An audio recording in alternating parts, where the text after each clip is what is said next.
They bought my brother a house and then tried to make me pay for it. That was the sentence echoing in my head as I sat in the courtroom, fingers folded neatly in my lap, while my parents avoided looking at me.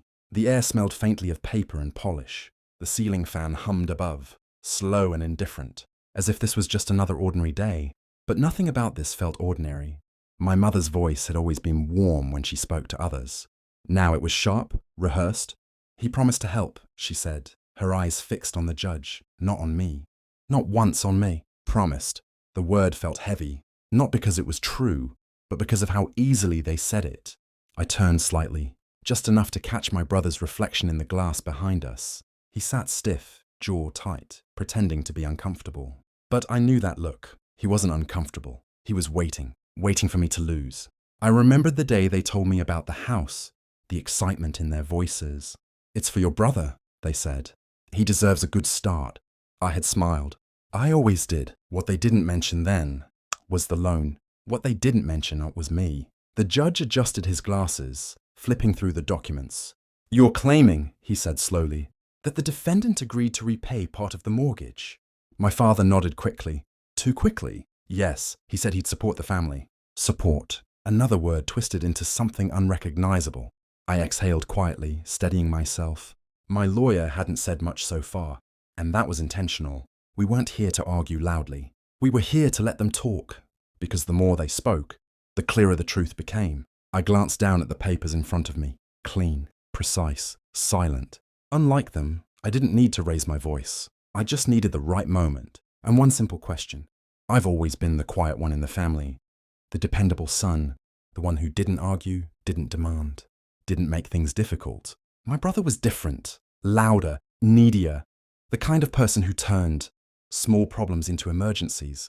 And somehow, those emergencies always became everyone else's responsibility, especially mine. Growing up, the pattern was simple. If something went wrong, I fixed it. If money was tight, I contributed. If sacrifices had to be made, I made them.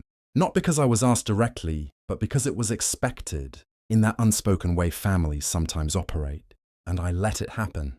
I told myself it was loyalty, that being the good son meant staying quiet, staying useful. Over time, that silence became part of how they saw me. Not as someone with boundaries, but as someone without them. When my brother failed at his first job, I helped cover his expenses. When he wanted to start fresh, I dipped into my savings without being asked twice. Each time it was framed as temporary. Each time it became permanent. But the real shift wasn't financial. It was how casually my role was assumed. Decisions started being made without me, yet somehow always included me. Like I was a line item in a plan I never agreed to. So when they bought him that house, smiling like it was a victory for all of us, I already knew something wasn't right. I just didn't know how far they were willing to take it. The first time the house came up, it wasn't even presented as a discussion. It was over dinner, plates half finished, the clink of cutlery filling the quiet spaces between words. My father cleared his throat not to ask but to announce, "We've decided to help your brother settle properly." I nodded, waiting for the part where my opinion mattered. It never came. My mother smiled gently, the same smile she used when softening something already decided. "It's a big step for him," she said, placing her hand over his. "He needs stability." Needs. I glanced at my brother. He didn't look at me, just kept scrolling through his phone like this was routine. A few days later, documents appeared on the dining table, not handed to me, just left there, slightly angled, as if I was expected to notice. I did. Loan estimates, payment schedules, numbers that didn't belong to me but somehow circled back to me. "We'll all contribute," my father said that evening, not looking up from the television. All. I let the words sit in the room. No one clarified it. No one needed to. Then came the smaller things. Comments dropped casually, like they meant nothing. "You've always been responsible," my mother would say, her tone light, almost praising. Or, "You understand how these things work," my father added once, glancing at me briefly before looking away. Each sentence sounded harmless on its own, but together they built something else, an expectation dressed up as admiration. And every time I didn't respond, didn't object, they took my silence as agreement. Not once did they ask me what I actually wanted. They just kept assuming they already knew. The moment it shifted wasn't loud or dramatic. It was quiet, almost forgettable. If I had still been the person they thought I was, My father slid an envelope across the table one evening. No explanation, just a small push like this was routine. Inside was the repayment schedule, highlighted. My name wasn't on the loan, but my portion was clearly marked, calculated down to the last rupee. Months, years, mapped out as if I had already agreed, as if my future had already been assigned a cost. I looked up. "What is this?" My mother didn't hesitate. "It's just your share," she said softly, like she was explaining something obvious. "You said you'd help." I held her gaze for a second longer than usual. Not angry, not confused, just still. "I didn't say that," I replied. There was a pause, brief but heavy. My brother finally looked up, his voice tight. "You said you'd support the family." Support. There it was again, reshaped, reused, convenient. And in that moment, everything became clear. This wasn't a misunderstanding. It wasn't poor communication. It was a decision they had already made, one where my agreement was never required, only assumed. I folded the paper carefully and placed it back on the table. "I'm not paying this," I said, calm enough that it almost sounded unimportant. That was the moment something broke, not between us, within me, because for the first time, I wasn't adjusting to fit their expectations. I was stepping outside of them entirely. I didn't argue after that. That would have been their kind of fight. Loud, emotional, easy to twist. Instead, I stepped back and let them believe my silence meant hesitation, not refusal. It gave me time to gather everything I had never needed before. Messages, bank records, old emails, years of small requests and casual assumptions, all documented without anyone realizing they were leaving a trail. I wasn't a lawyer, but I worked in finance long enough to understand one simple truth. What isn't written doesn't exist. And more importantly, what is written can't be undone. I revisited every conversation about money. There were plenty. Times I had helped, yes, but always voluntarily. No contracts, no obligations, no promises tied to future payments. Just generosity, misremembered as commitment. When the legal notice arrived, it didn't surprise me.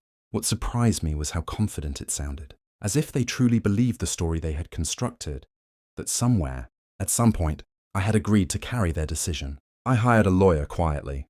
No family discussions, no warnings. We went through everything, line by line. He didn't say much at first, just nodded as he read.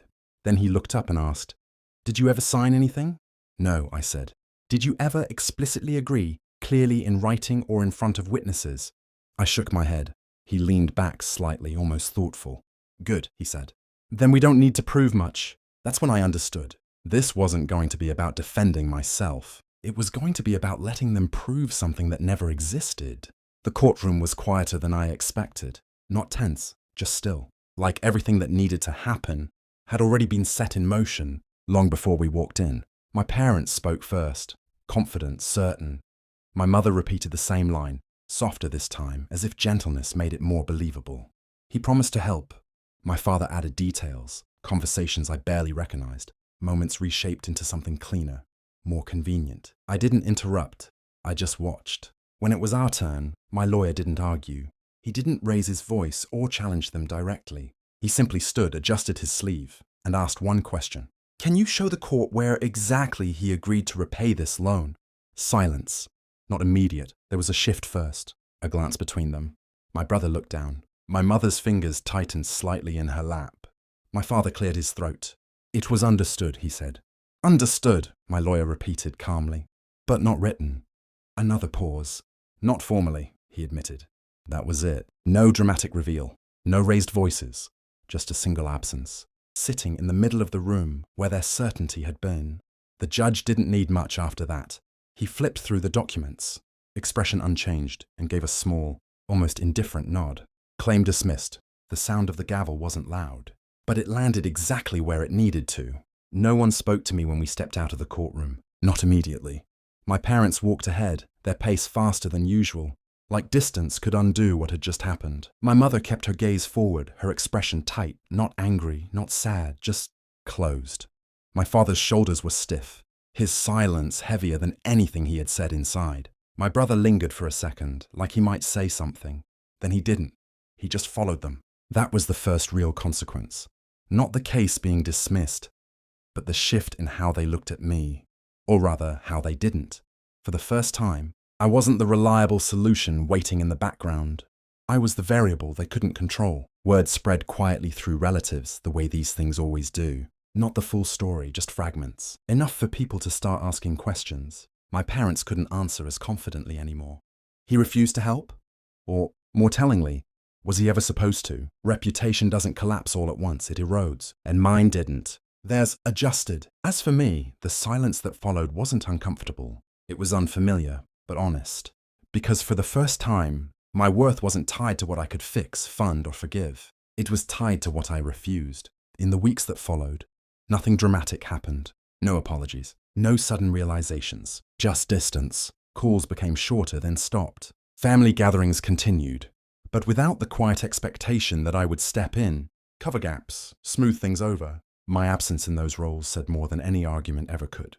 At first, it felt strange. Not painful, just unfamiliar. Like stepping out of a room you didn't realize you'd been trapped in. I started noticing things I had ignored before. The way I measured my value by how useful I was. The way silence had once been my way of keeping peace, even when it cost me clarity. That changed. Not overnight, but steadily. I began setting boundaries in smaller places too. At work, with friends. Not walls, just lines that didn't move when someone pushed.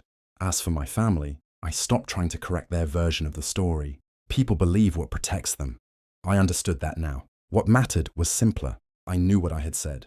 And more importantly, what I hadn't. The future didn't feel uncertain anymore. It felt mine. No hidden cost.